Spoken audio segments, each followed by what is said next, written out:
वर्तमान में पूरे राज्य में विधि व्यवस्था की स्थिति पूरी तरह से नियंत्रण में है।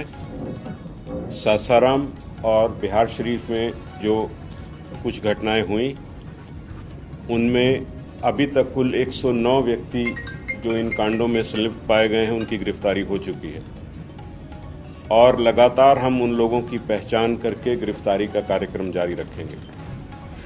किसी भी ऐसे असामाजिक तत्व को बख्शा नहीं जाएगा और कानून की पूरी ताकत के साथ उनसे निपटा जाएगा।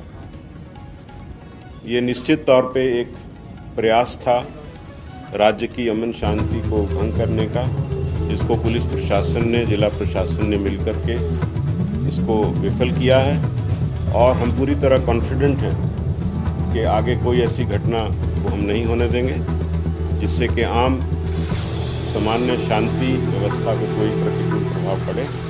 जो ऐसे अंसर हैं समाज में, थोड़े बहुत कहीं ना कहीं हो सकता है कोई ऐसे व्यक्ति हों, उनकी भी हम पहचान करके उनको कानून के दायरे में लाएंगे। धन्यवाद। कितने लोगों की मौत हुई?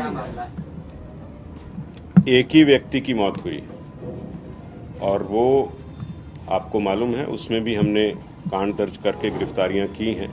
और बाकी कुछ नई बात इसमें ये है कि जो सासाराम में कुछ लोग बम से जख्मी थे, कल रात में ही हमने यहाँ से एफएसएल की टीम और डॉग स्क्वाड को भेज करके सुबह 5 बजे हमारी एफएसएल की टीम पहुँच गई थी और उसने जांच करके जो वहाँ पे अंश मिला था एक्सप्लोसिव सब्सटेंस का, उससे हमने ये साबित कर लिया कि वो किसी तरह का किसी के ऊपर हमला नहीं था। वो व्यक्ति स्वयं ही या तो बम बना रहे थे या उसको हैंडल कर रहे थे। तो वो व्यक्ति जो जख्मी हैं वो अपराधी की कैटेगरी में आए हैं, उनको हमने गिरफ्तार कर लिया, उनका इलाज चल रहा है। जब वो बेहतर हो जाएंगे, हॉस्पिटल से छूटेंगे तो वो जेल जाएंगे। कितने लोग हैं सर उसमें? 6 है ना, 6 व्यक्ति हैं उसमें। सब सासाराम में आधिकारिक तौर पे धारा 144 लगी थी कि नहीं, इस पे भी काफी ज्यादा चर्चा हुआ। स्थानीय प्रश्न आप स्थानीय प्रशासन से पूछे, हम लोग आपको कुल ओवरऑल व्यू दे रहे हैं और आश्वस्त कर रहे हैं आम जन को आपके माध्यम से कि पूरी तरह स्थिति नियंत्रण में। वीडियो क्लिप जारी किया जिसमें शांति बहाल की बात की, उसके बाद ही ब्लास्ट हो गया। वो अनकनेक्टेड इश्यू है, उनसे उसका कोई ताल्लुक नहीं है। वो तो अपराधी थे, या उसको बना रहे थे या हैंडल कर रहे थे, उसमें वो घटना हुआ और बिल्कुल अलग स्थान पे हुआ। जहां वो झोंपड़ी में बना रहे थे उसकी भी हमने पहचान कर ली, वहां से भी कुछ अंश मिला, एफएसएल टीम ने जब्त करके मिला भी लिया उसको। जो घटनाएं हुई इसके बारे में कोई इनपुट नहीं थी पहले से कि ऐसा होने वाला है? देखिए, हर चीज की इनपुट होना एक पहलू है। जैसे मुख्य सचिव महोदय ने कहा, 1832 जुलूस पूरे राज्य में चल रहे थे रामनवमी के अवसर पर और ये 2 स्थानों को छोड़ करके बाकी सारे सफल रूप से संपन्न हुए हैं। तो निश्चित ही जो इनपुट थी, जो उसके आधार पे प्लानिंग थी, फोर्स डिप्लॉयमेंट थी, वो सही रूप से की गई। कई बार कुछ मौके पे कुछ ऐसा होता है तो उसके आधार पर, वो भी प्रयास था, बहुत तुरंत प्रशासन ने कार्रवाई की है और उसको नियंत्रित किया।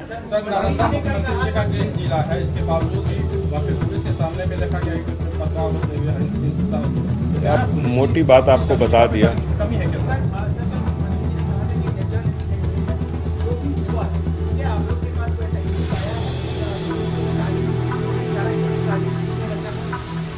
कांडों में बिल्कुल निष्पक्ष और ठोस अनुसंधान होगा। जहां जहां भी ऐसी कोई व्यक्ति इससे पीछे अगर हैं, उनको एक्सपोज करके कानून के दायरे में लाया जाएगा।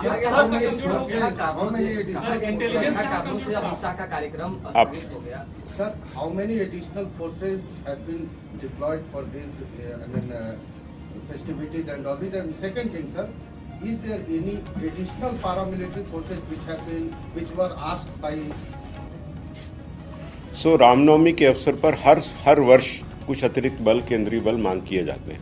उसी के तहत इस बार भी कुछ मांग किए गए हैं और ये घटना के बाद भी हमने कुछ कल रात्रि में भी मांग की थी। उसमें हमको 4 कंपनी और बल मिला है देर रात्रि में, जो आज दिन में पहुंच गया है। सर, क्या बिहार पुलिस सोशल मीडिया पर भी? आपने एक और बात पूछा था। हाँ, I just asked you, was there any specific additional demand from the state government? नहीं, सामान्य जो हम हर रामनवमी के पर्व के समय पे करते हैं उसी रूप में था। एडिशनल इस घटना होने के बाद हमने कुछ कंपनी मांगी, उसमें 4 रात में मिली। Sir, today we were informed by the Union Home Ministry that additional paramilitary forces have been, asked or required by the state government, which we are sending. वो 4 कंपनीज उसमें हैं जो कल रात का जो हमने रिक्विजिशन किया था उसमें 4 कंपनी उन्होंने भेजी है जो आज दिन में पहुंची। सर, एक वीडियो कल पटना के मनेर शरीफ का भी आया था सामने, उस सब पे कार्रवाई होगा, आप निश्चिंत रहें। एक वीडियो का एनालिसिस और कार्रवाई होगा। सर, क्या ऑर्गेनाइजर्स ने परमिशन दिया था, क्या उनकी भी जांच होगी?